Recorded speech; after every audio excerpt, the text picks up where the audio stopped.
करूंगा, इससे मैं सफल हो जाऊंगा। एक नाटकबाजी है, रस्सी पर चल रहा है, नट होता है, सारी दुनिया ताली बजा रही होती है, लेकिन वो कहाँ होता है? दुनिया को देख रहा होता है क्या?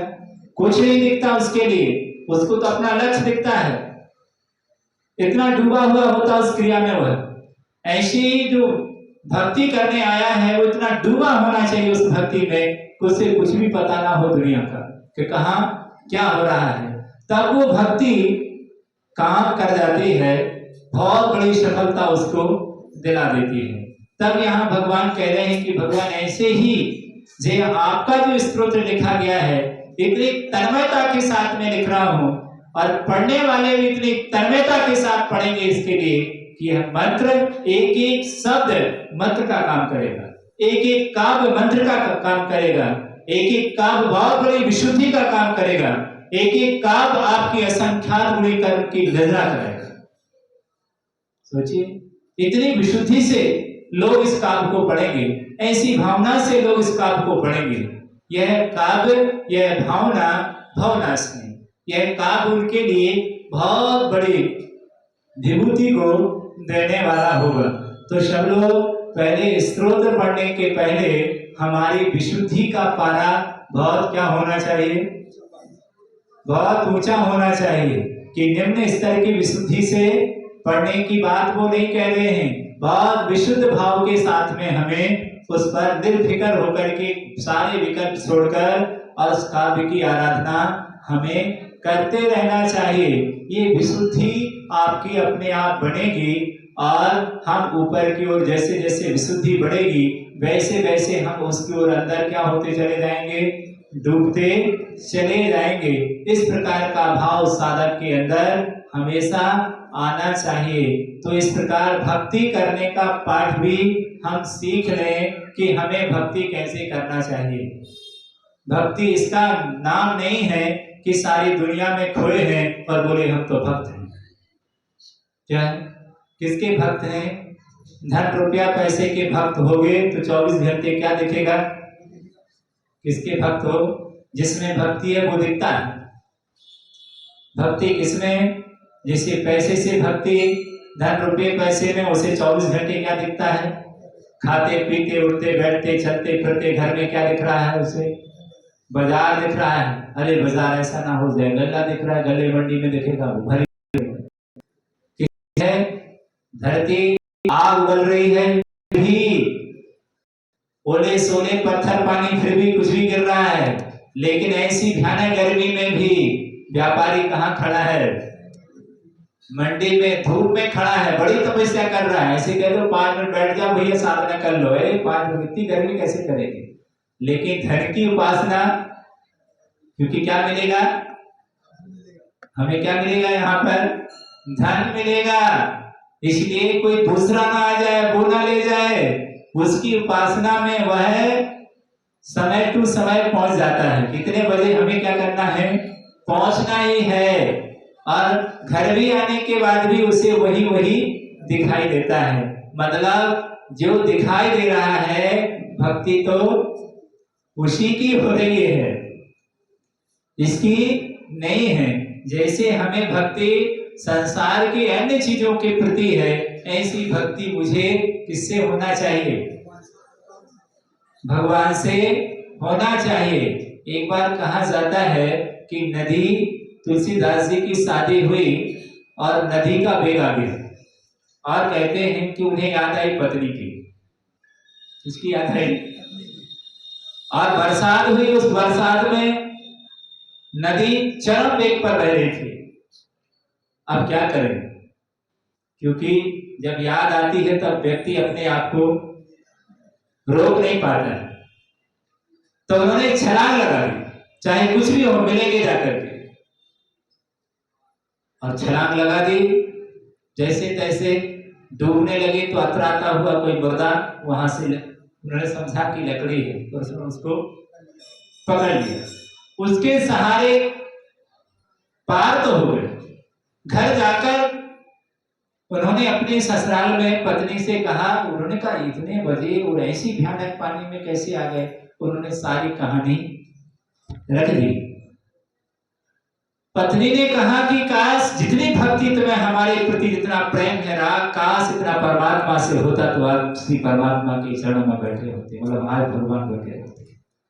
कितनी बड़ी शिक्षा उन्होंने दी कि तुम्हें इतना राग हमसे है, कितनी बड़ी नदी तुम्हें नहीं दिखी, तुम्हारा वो राग, हमारी भक्ति, हमारी प्रीति तुम्हें ओले सोले पत्थर पानी भी क्या नहीं बन सके, बाधा नहीं बन सके।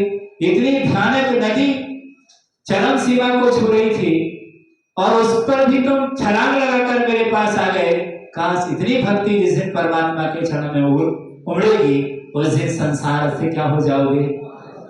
काश जितनी प्रीति हमसे है इतनी प्रीति किससे हो जाए, भगवान से हो जाए। कि ओले सोले पत्थर पानी कुछ भी गिरे पर हम क्या करेंगे, अपने आवश्यकों को, अपने परमात्मा को नहीं छोड़ेंगे, अपनी भक्ति को हम कम नहीं करेंगे। भक्ति का अपना एक चमत्कार होता है, बहुत सारे आदि व्याधि रोगों पर काम करती है जिनेंद्र भगवान की भक्ति।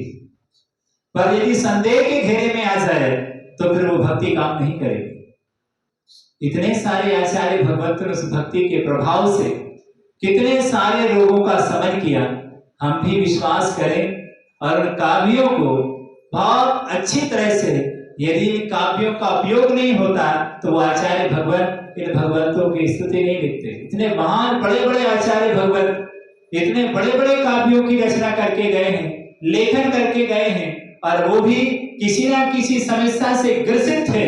उस समस्या के समाधान में उन्होंने भगवान की स्तुतियां बनाई और बना करके बोल के गए कि जब मेरी समस्या का समाधान हो सकता है तो तुम्हारी भी समस्या का समाधान हो सकता है। तुम भी क्या करो, जिनेंद्र भगवान की भक्ति पर भरोसा करो और आराधना करो, क्योंकि तुम्हारा एकांत में मन लगता नहीं है।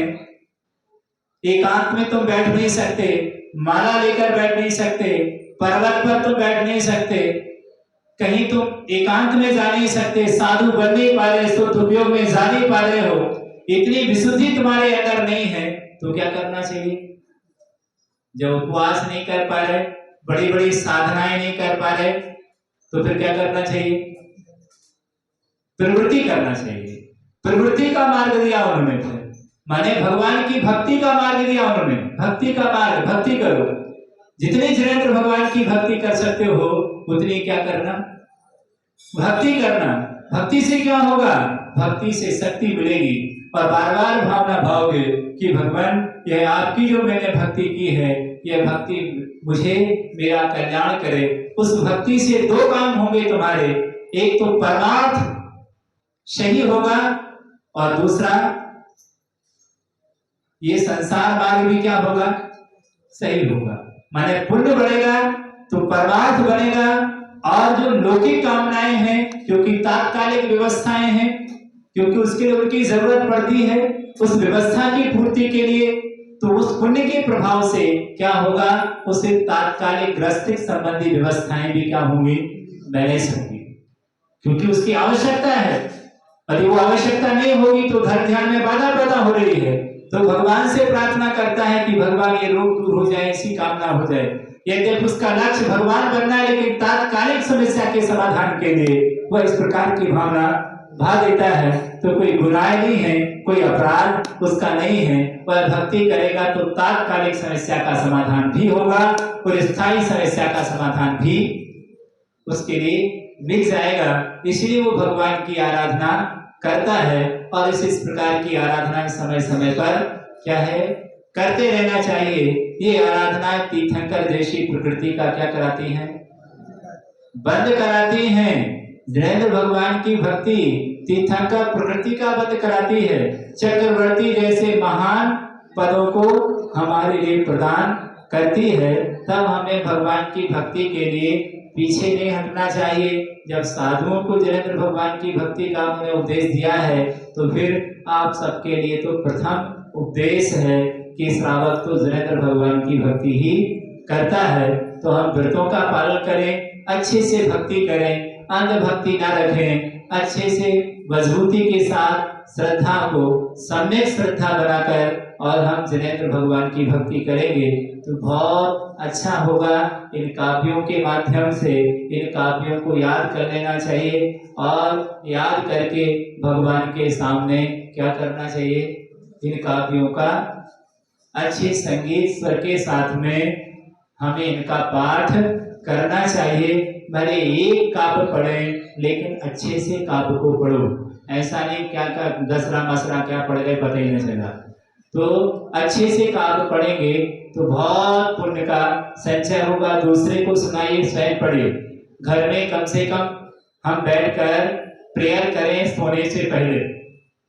सोने जाते हो घर पर, कम से कम एक काव्य प्रत्येक व्यक्ति को, घर में 10 लोगों को बैठकर एक काव्य का उच्चारण करना चाहिए। सारे लोग बैठे यहाँ वहां की पंचायत करते हैं, मोबाइल चलाते हैं, टीवी देखते हैं, दुनिया भर के तनाव घर में आकर के लेके आ जाते हैं और सबका माथा खराब होता है। सारे तनाव से मुक्त होने के लिए कि रात में नींद अच्छी आए और हमारा दिमाग ठंडा रहे, अच्छे विचारों के साथ हम शयन करें, उसके लिए हम परमात्मा का निवेदन करें, प्रार्थना करें, प्रेयर करें कि भगवान ये हमारा जीवन, हमारी रात अच्छी से जाए और हम निर्विघ्न रूप से हम सबका जीवन पवित्र हो। एक साथ बैठकर यदि एक की भावना और 50 की भावना मिल जाएगी तो भावना जबरदस्त काम करेगी।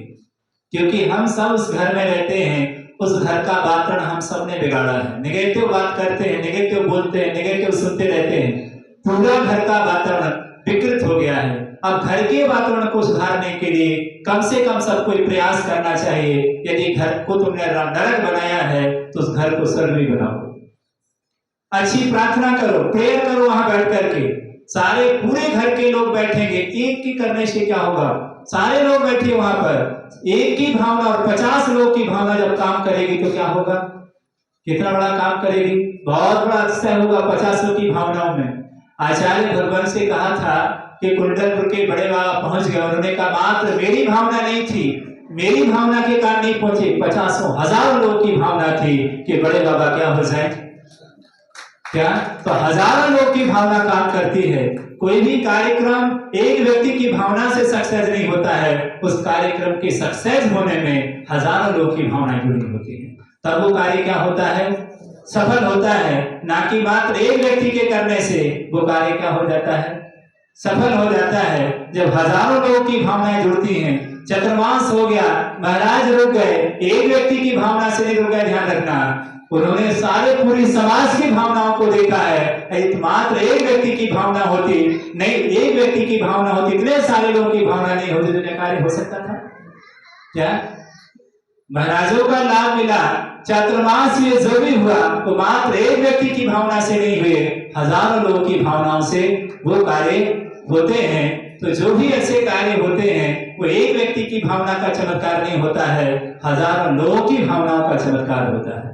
ये भावना का चमत्कार है, ये उस भक्ति का चमत्कार है कि भगवान को भी अपने बस में कर लेती है, गुरु महाराज को भी अपने बस में कर लेती है। कई बार ऐसे प्रसंग आए कि आचार्य महाराज को चक्का लगाना पड़ा, लेकिन भक्ति के कारण वो वहां पर गए। क्योंकि गांव में भक्ति है, लोगों की भावनाएं बहुत अच्छी हैं, भले हमें चक्का लगाना पड़ेगा, लेकिन क्या है, ये भावना उनको बार बार क्या करती है, अपनी ओर खींचती है।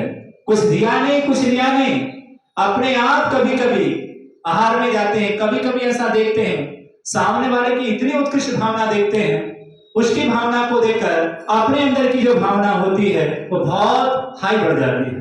उसकी भावना का इतना चमत्कार होता है, इतनी विशुद्धि उसको देखते हैं उसके अंदर कि वो विशुद्धि अपने आप की विशुद्धि को 4 गुना बढ़ा देती है। और भले कुछ भी ना हो लेकिन बहुत अच्छा लगता है, फीलिंग्स बड़ी जबरदस्त होती है। ये किसका चमत्कार है, उसकी भावना का चमत्कार है कि भले कुछ भी हो भोजन में, लेकिन उसकी भावना वहां पर क्या है, बहुत जबरदस्त काम कर रही होती है। तो ये भावनाओं का बहुत बड़ा चमत्कार होता है कि ऐसी भावना उसके अंदर आ जाती है कि नियम से मैं ये कार्य करूंगा, भगवान आपके चरणों का आशीर्वाद लेकर के नियम से सफल होगा।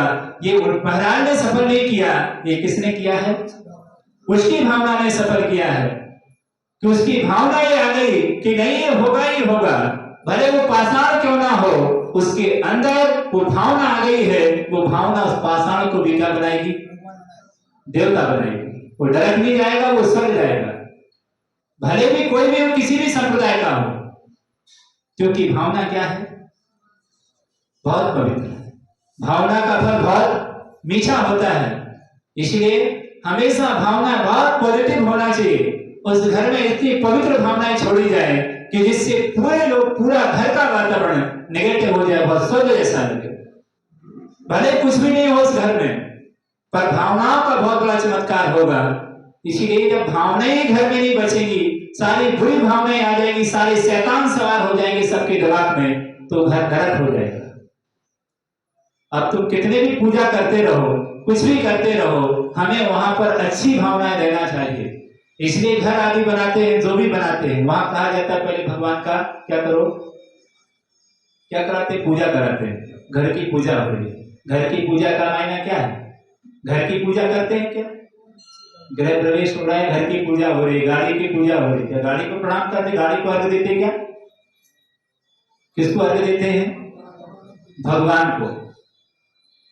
घर की पूजा कहा जाता है, दिवाली की पूजा कहा जाता है। दिवाली को कोई नहीं बोलता दिवाली अर्घाम सोहा।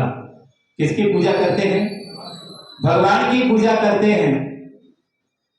घर को कोई अर्घ नहीं चढ़ाता है, भूमि को कोई अर्घ नहीं चढ़ाता है, भूमि पूजन हो रही है। अर्घ चढ़ाया जाता है भगवान को, कि भगवान का नाम लेकर के वहां का सारा वातावरण पवित्र किया जाता है, पॉजिटिव बनाया जाता है। जब विशुद्ध भावना के साथ वो कार्य करेगा तो अपने आप वो भूमि उसके लिए बहुत बड़े फल को देगी। वहां की सारी नेगेटिविटी क्या हो गई? बाहर हो गई, सारा वातावरण पॉजिटिव हो गया। अब वहां पर आप क्या करिए? ध्यान करिए। आप कभी चौका लगाते कहीं जाती, साफ सफाई करते, साफ सफाई का मायना क्या है? वहां की नेगेटिविटी को क्या करना है? बाहर कर देना, साफ कर देना। तब तो हमारे वहां बैठने में मन लगेगा। वहीं मल पड़ा हो, वहीं जाके बैठ जाए तो कैसा लगेगा आपके लिए? क्या वहीं आप पानी पीने लगे, अच्छा नहीं लगेगा आपके लिए। मानस नेगेटिविटी को क्या करेंगे आप? वहां पर साफ करिए इसके लिए, इसके बाद बैठेंगे तो इसके बाद आपको भी वहां पर अच्छा लगेगा। तो ये सारी चीजें हैं। आप अपने मन के सारे नेगेटिव वातावरण को दूर करेंगे, भक्तांबर पढ़ेंगे, बहुत सारी चीजें पढ़ेंगे, और वो सारी पढ़ करके जो हमने गाली दी, जो बदुआ दी, जो बुरे पाप कर्म किए हैं, जो बुरी भावनाएं भाई हैं, जो भोग विलास किए हैं, वो सारे के सारे पवित्र भावनाओं से वहां का पूरा वातावरण पॉजिटिव में बदलेगा और नेगेटिविटी वहां से बाहर हो जाएगी। अपने आप घर में रिद्धि सिद्धि अपने आप हो जाएगी। ये है, कम से कम 10 मिनट पूरे परिवार को एक साथ बैठना चाहिए। बैठते कोई है नहीं है और कहते कि हमारे घर में क्या है? अशांति है, इसको बुलाओ उसको बुलाओ, हजारों मंत्र फुकवाते रहना, कुछ नहीं होगा। क्योंकि जब तक हम खुद शांत होकर के वहां क्या नहीं करेंगे, बैठेंगे नहीं। जो रोगी है उसको बिठाइए, उसके सामने पॉजिटिव भावना दीजिए उसके लिए कि भगवान इसका रोग दूर हो जाए। इसके रोग दूर करने के लिए हम लोग प्रेयर करते, प्रार्थना करते हैं। बैठ करके उसके सामने प्रेयर कीजिएगा, बहुत सारा प्रभाव आपकी भावनाओं का पड़ेगा, जिससे वो रोग क्या होगा? दूर हो जाएगा। लेकिन हम कभी इस भावना का चमत्कार समझते ही नहीं कि भावना अपने आप में कितनी बड़ी होती है। उस भावना की ओर दृष्टि दें तो इस भक्ति से बहुत बड़ा फल आपको मिल सकता है।